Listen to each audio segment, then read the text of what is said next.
ravie de te retrouver aujourd'hui afin de parler d'un événement passionnant qui a eu lieu début février, le hackathon, organisé par le ministère de la Transition écologique et auquel tu as participé.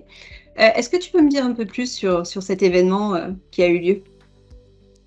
Bonjour Céline, ben oui, volontiers. Écoute, c'est un exercice collectif de brainstorming qui avait été annoncé par le ministre fin 2022 lors d'un événement qui était organisé par le CEREMA auquel j'avais participé. Euh, je pense que le gouvernement s'est inspiré des initiatives suisses, allemandes et autrichiennes qui ont lancé déjà ce genre de titre unique, euh, essentiellement pour réduire l'utilisation de la voiture. Le, le principe, donc, c'était de réunir environ 70 personnes qui avaient toutes des expertises assez variées dans la mobilité, de faire 10 équipes et de mettre tous ces gens au travail pendant 2 jours. Il y avait des différents coachs, il y avait des intervenants externes qui nous ont aidés. Et l'objectif, c'était de présenter en 3 minutes un pitch à un jury d'experts pour essayer de résoudre la problématique du report modal de la voiture vers le transport en commun. D'accord. Et justement, pourquoi Worldline y participe? Moi, dans mon rôle de marketing, euh, c'est c'est- c'est un moyen de contribuer humblement à proposer des solutions pour résoudre la problématique. Après, Worldline est un acteur du paiement important et du digital dans la mobilité en France. Et il ne faut pas se cacher, ce type d'événement, c'était un moyen de donner de la visibilité à l'entreprise et tout le monde était là un petit peu pour ça. C'était aussi un moyen d'entretenir son réseau, hein. Et ce qui était intéressant dans cet événement par rapport au salon traditionnel, c'est qu'on passait beaucoup de temps ensemble, hein, de 9h du matin à 9h du soir quasiment, et en déjeunant avec les différentes personnes. Donc les échanges étaient assez riches et assez profonds. Justement, donc j'ai entendu la très bonne nouvelle. Apparemment, vous avez gagné, votre groupe qui a présenté une idée a gagné lors de cette hackathon. Donc, est-ce que tu peux expliquer en quelques mots l'idée que vous avez présentée qui a permis de gagner ce premier prix, justement? Oui, alors, en effet, on a gagné. Il y a eu aussi un prix du jury qui a été accordé à une autre équipe. Euh, la manière dont on a travaillé et collectivement, et toutes les équipes étaient à peu près logées à la même enseigne, on avait des personas qui nous ont été proposés pour travailler sur les solutions. Et l'accessibilité et l'inclusivité étaient assez présentes. D'ailleurs, moi, j'étais vraiment surpris parce qu'on a eu une intervention d'une, de spécialistes qui nous ont expliqué qu'en France, environ 30% de la population présentait un léger trouble ou un léger handicap qui, euh, qui rendait l'accès au transport compliqué, que ce soit pour la recherche d'informations, pour préparer un voyage, pour acheter un titre, payer, accéder au réseau, valider ou voyager. Et donc, on a essayé de pas mal travailler là-dessus et la solution qu'on a proposée, elle s'inspire d'une technologie existante qui contribue à gommer un peu toute cette complexité en s'appuyant sur l'ensemble des capteurs qui sont dans un téléphone.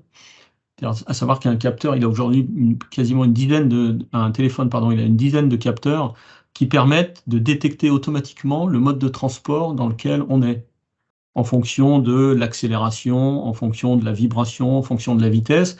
Si on a nourri l'algorithme avec la topologie du réseau et un certain nombre d'éléments, il peut détecter automatiquement la présence d'un individu dans un transport. Donc c'est ce qu'on a proposé, hein, ça existe déjà. Puis après, on a travaillé un pitch pour essayer de capter l'attention du jury et qu'ils se souviennent de nous lors de leur délibération, parce qu'il y a 10 équipes qui sont passées en 30 minutes, hein, donc c'était assez Mhm. intense. Et donc, c'était justement quoi cette accroche que vous avez proposée? Bon, alors nous, on a essayé d'apostropher gentiment le ministre du Transport, parce que dans nos personas, on décrivait le parcours utilisateur d'une personne qui se rendait à la gare, qui prenait un train pour arriver à destination, et à destination, son fils l'attendait, donc on a appelé son fils Clément, comme Clément Beaune, le nom du ministre. Donc il a souri, il a rigolé, je pense qu'il s'en est souvenu après. Et puis, euh, et puis on avait un titre d'accroche qui était « Et si le titre de demain n'était pas un titre », Et en fait, dans son discours, avant d'annoncer les vainqueurs, il a repris cette phrase. Donc là, on a pressenti que on allait peut-être gagner ce hackathon. Alors donc vraiment un événement qui était basé sur les innovations et les évolutions dans le monde du transport. Et est-ce que justement un tel titre universel pourrait être possible en France, en sachant que ça existe a priori déjà dans certains autres pays? Alors oui, c'est possible. En tout cas, le ministre s'y est engagé avec beaucoup de conviction. Donc, il a incité à plusieurs reprises. Il a dit, on va le faire, l'État va aider et, euh, et on va le faire d'ici 2 ans. Donc ça, c'est plutôt une bonne nouvelle.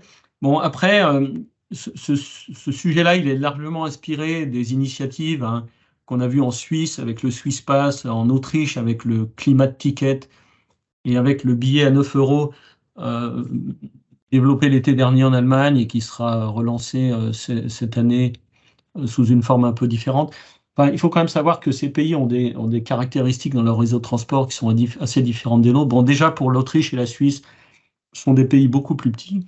Et puis ensuite, ce sont des pays, tous les trois, dont les réseaux sont très majoritairement ouverts. Et un réseau ouvert signifie qu'il n'y a pas de barrière d'entrée comme on a aujourd'hui, nous, dans les réseaux métropolitains avec des métros ou le RER à Paris. Et donc, c'est beaucoup plus facile sur des pays comme ça de créer un titre. On donne une carte à tout le monde. Il y a pas de barrière à l'entrée. Il y a assez peu de contrôle. Ce sont des pays dans lesquels il y a assez peu de fraude. Et du coup, c'est assez pratique à mettre en place. Nous, on a quand même des contraintes, ce contrainte des réseaux fermés, qui est plus compliqué. Mmh. Et ce sera sans doute un enjeu majeur pour créer une sorte de titre universel. D'accord. Bon, en tout cas, une journée passionnante, beaucoup de belles rencontres, beaucoup d'idées qui ont fusé. Donc j'imagine que, tu participeras à un prochain événement, dans ce style, dans le futur. Oui, oui, absolument. Moi, je le disais tout à l'heure, c'est que contrairement au salon où on voit pas mal de monde, mais finalement, on a assez peu d'échanges de qualité pendant assez longtemps. Là, on a vraiment travaillé en collaboration avec les gens pendant 2 jours et puis même avec les autres équipes. Donc, c'était vraiment très agréable comme événement.